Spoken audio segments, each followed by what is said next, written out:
Hey guys, want the second video. Today I wanted to go over MDGS. It was the main gapper today, and if you're willing to be patient and you understand how stocks work, where to risk against certain levels, that was some good opportunity there today. Shares very hard to come by. For me, the daily chart was not set up for the long. It was always going to be a pop and fail for this one, and I think we'll go over that one first. So what we can see is, if you look at this section over here on the daily, it's popped up in the past and it's failed to break over this consolidation area and then the stock gap down. So what we know is back in May this was a pivot high. What we also have is when it popped and failed, it held around about 290 and it just held within that level on very low volume. So what's key for this one today was for it to break above that level, $4, and then obviously we've got major resistance above 5 as well. So between 4 and 5, we've still got a lot of bag holders to sell through. So for this one here, it's not really going to be a strong long until it's above $10. You know what I mean? And even then, it's got bag holders in the past. But for this one, I think what was key is just looking to see how it reacts between $3 and $4. What does it do? What can we see in pre-market? So pre-market, the high was 366, and we had 1, 2, 3, 4 attempts on that level, and it couldn't break pre-market. Now, what this is a strong sign of is very rarely when you have a lot of attempts pre-market to break a level will a stock fail to break above that. So it's usually a very good level to risk against. But the true level for this one is always going to be that $4. When it's above 4, that's when you know the trade short isn't working. It's got support, it's got volume. So that's what we're going to look for, guys. What I'm going to do now, I'm going to play the stock out now and let you guys see how it played today.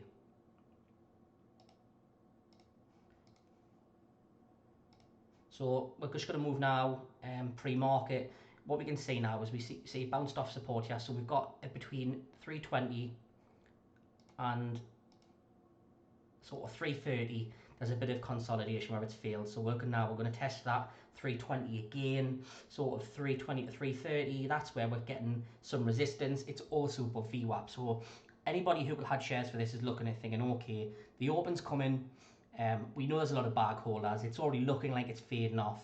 So short into the pops, shorten into the VWAP area, and risking high of day, risking above that 360 level. Okay, pre-market highs.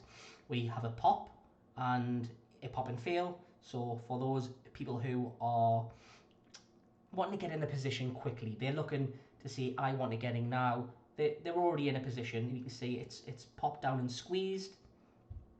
We've broken the high of day again. We sell off and bounce off VWAP. Okay, but we can't hold that level. So we can't hold that level. We start to sell off. Gets a little bit heavy. We see some selling pressure. But what's key now is what happens when it goes back below VWAP. Okay, a lot of people will be looking at this one to see, okay, does it hold? Do we get confirmation and a break further down? With this one here, we don't. It regains VWAP again, so the short still isn't active. We're looking and waiting to see what clues we can be given to see when this trade its momentum is over. So what we've seen there is it's trying to break high of day. So high of day is up around 356. So we've got 356. What we've got there, double top, slightly high, lower on the second one. Entering now, risking high of day. First target's going to be sort of down towards $3. We have a little bit of a bounce. Not a great deal of buying pressure on VWAP, and then we crack. The trade's on. You can just risk up here into 330s, letting the trade play out. Looking for profits into $3, anything around 3, first take profit. What we're looking at is the break of the pre-market lows, but it's also the consolidation lows of the previous gap up before it broke down further. So taking profits into here, we've got a nice trend line where the price action was being bought up. We failed we've done a double top there during intraday, so that's the level to risk against. the short position now. Personally, once it's flushed down, bounced and goes lower, you just want to be risking that sort of 330. There's no need to sort of hold up to high of day. Once the trade's working down here, taking profits again into 290, there's no need to hold above here. You could really just change your stop to sort of the 316s. The stock continues, it's sort of playing out now. Just consolidating. What we end up with though is it's bought up aggressively against that intraday level, and we end up with what's a higher low. So what we need to do now, boom, so the trade stops being a confident short, and the shorts are worried, but it's still below VWAP, it's still below that 320 level, 330. This is the key, this level here. If this breaks, what happens when this level breaks, you've got your high, you've got your lower high here, so that's where anybody who's coming in, this is the right part, you've got the lower trend line break, risking above the 330s. That's the safe, consistent trade that works time and time again. You can risk up to high of day if you want, but you just haven't added risk. You don't need to hold up until that level. If this continues to sort of putting higher lows and then begins to break out, there's no point holding the position through into the highs, because you don't know how high it's going to go, you don't know what volume is going to come in, what buys are going to come in. So cut the trade above VWAP, above 330s, that's when the trade's cut short. It now becomes a long play. Now we've broke that higher low, wouldn't be empty, you've got the break of high of day. Now if this is bullish and it's going to continue higher, it should hold high of day. It should never really go below 350. If it goes below 350, then it's lost momentum, and me personally, I wouldn't take this long. You want to see this level hold support, and then what we have is curling action. But the problem being is why no longs are wanting to take this one is there's a lot of bag holders up here between $4 and $5 on the daily, so nobody with experience is going to hold this. The trade, for it to be a good setup, would pull back a little bit, hold high of day, and then as soon as volume comes in and it breaks high of day again, enter the trade, risking below there. But personally, nobody's going to do that, because nobody who is been in this game long enough will take a long trade in front of daily resistance, in front of daily bag holders. So you can see it's fading off now, but the sell-off here isn't aggressive, so there's not that many people trapped. And there's somebody buying these bids. You can see it's got support. If this was weak and it faded, it would come back a lot quicker. But what we can see is it's sort of fading round, and what it's doing now is it's starting to those wicks are starting to be bought up, and it's starting to curl slowly back up.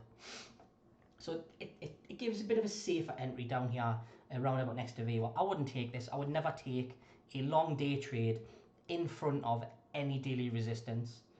It's just not worth it. You don't get that follow through. It doesn't work as many times as it fails. You get a lot of false breakouts, and the reason for that is these bag holders here, when it gapped up from sort of, what was it down here, 250, and it went all the way up to 5.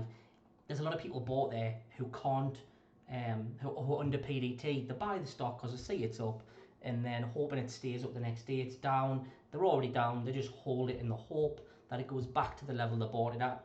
They bought it at, say, they bought this at 450. They're waiting for that 450 level to get there.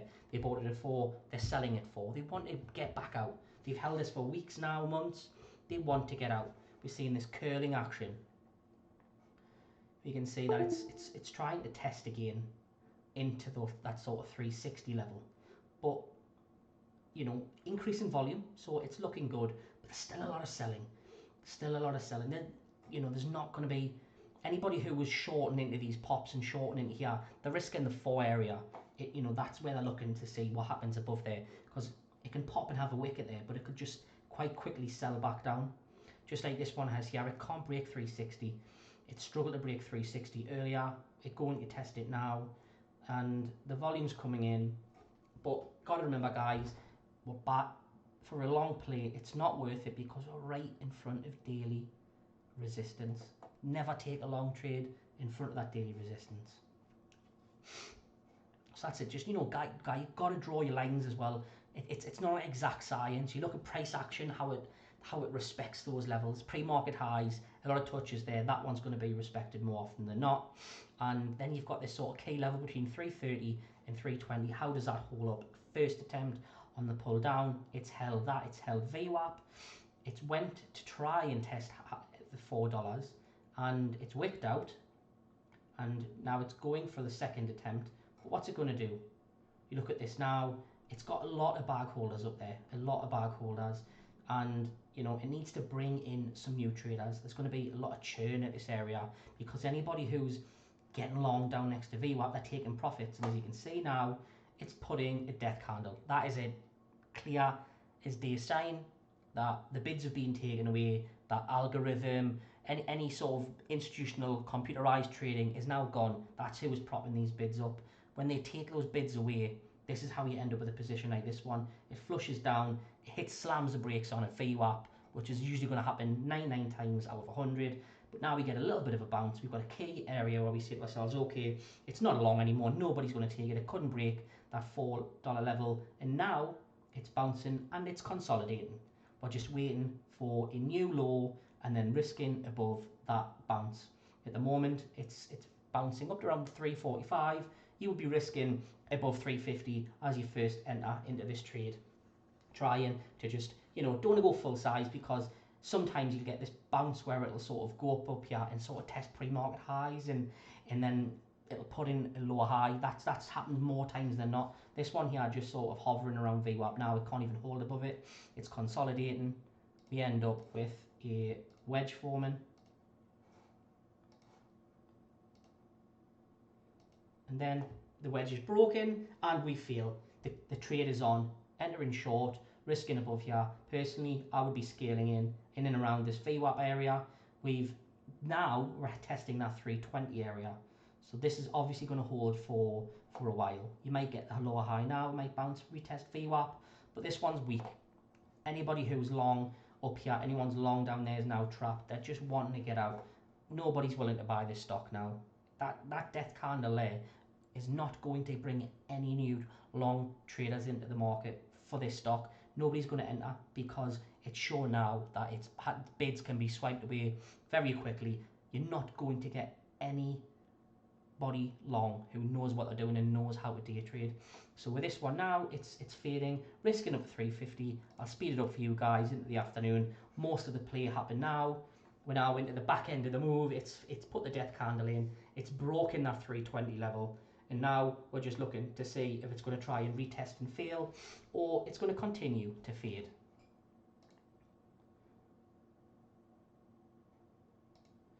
So you can see now, continue to fade. First target's around about $3. With this one, it's if you're watching this now, it is taking quite a while to break back down. The assumption is that you're probably going to get a retest. Does a curling action back up? I can't imagine it'll retest VWAP again because it's shown that it's already quite weak. So even anybody who's long, it's going to be the volume would have to dry up, and a market maker would just step it up to VWAP, test it. This one couldn't even break the previous 5-minute high, and this one's continuing lower. Anybody who was short first take profits down into that $3. Looking for the break of this low of day. We're also looking at the pre-market levels. It's also an intraday level. A break of that and you're going to see a death line play. It is going to continue and fade. This level here, 390s, if that breaks and holds, that's where we'll see the big fade.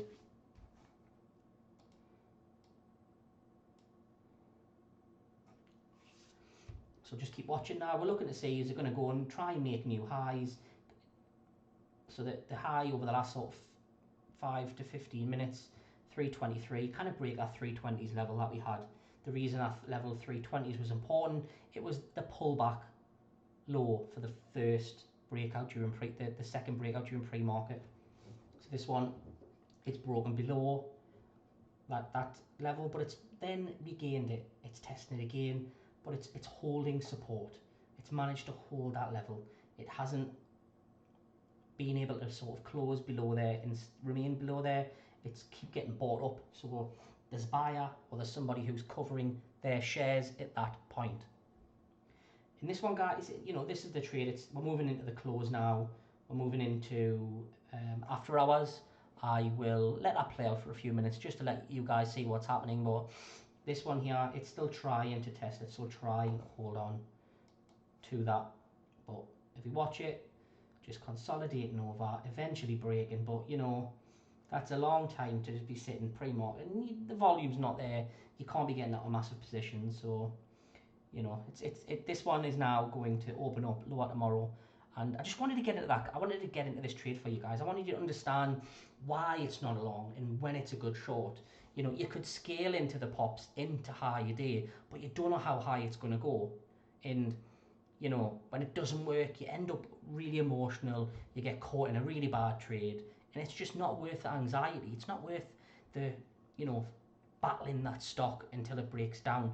You know, managing it all day. Just wait for it to break down. Wait for key levels. Wait for the play to show up. You don't need to hold it for an all-day fader. You just take some profits as it goes down. That was, if you scalp longs, personally I wouldn't take it. Just take a long play where you know it's going to have follow through and momentum. If it's got a lot of resistance and it's on the daily and on intraday levels, pink lines are intraday levels, the golden lines that I put on there, they're always daily. If it's not worth taking along because you know it's not going to see great follow through. You know, these pop and fails, if you haven't got a good broker and you try and mark it out, they're not going to give you a good fill as well.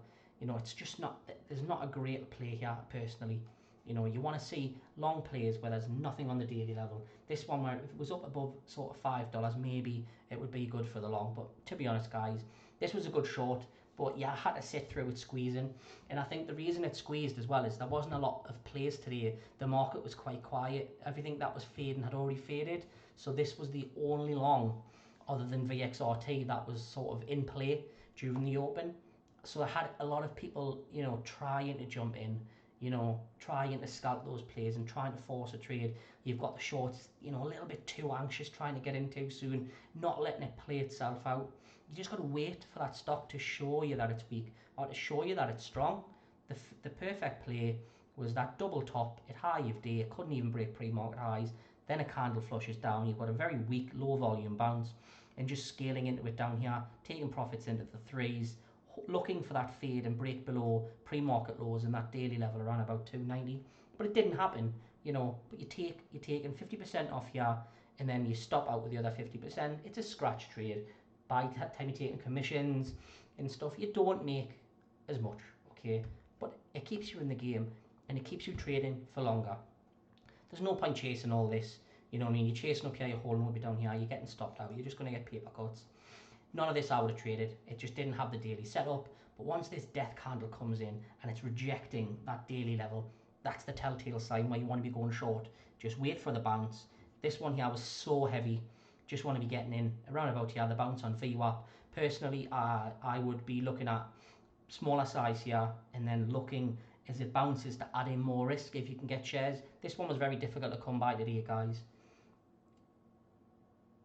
I think, you know, just waiting for the wedge, you could wait for the wedge to break down, risking up above the 350s. Personally, when you see that big death candle like that, just start jumping in, try and scaling into the pops, adding some risk in, adding extra risk if it starts to curl up into the sort of 350s to 360s and fails. What you don't want to be doing is adding all your risk down here at VWAP, and then it bounces and it puts in a high low, or tries to test higher day again, and you either get stopped out too soon, it pops up, fails, and you get back in, and you've realised a loss when you just needed to be more patient. Scale in when you're right, don't be adding in when you're unsure. And that's a trade, guys. Let me know if you liked it. Let me know if you like the content. I'll try to go in as much detail as I can. Try not to bore you too much. Webcam's not working today, but to be honest, you don't need to see me face. It's not what a face worth looking at, to be honest. So let's keep it to content. Let's keep it to the charts. If you like today's video, smash the like button. If you want to see more content, hit that subscribe, guys, and I'll catch you in the next video.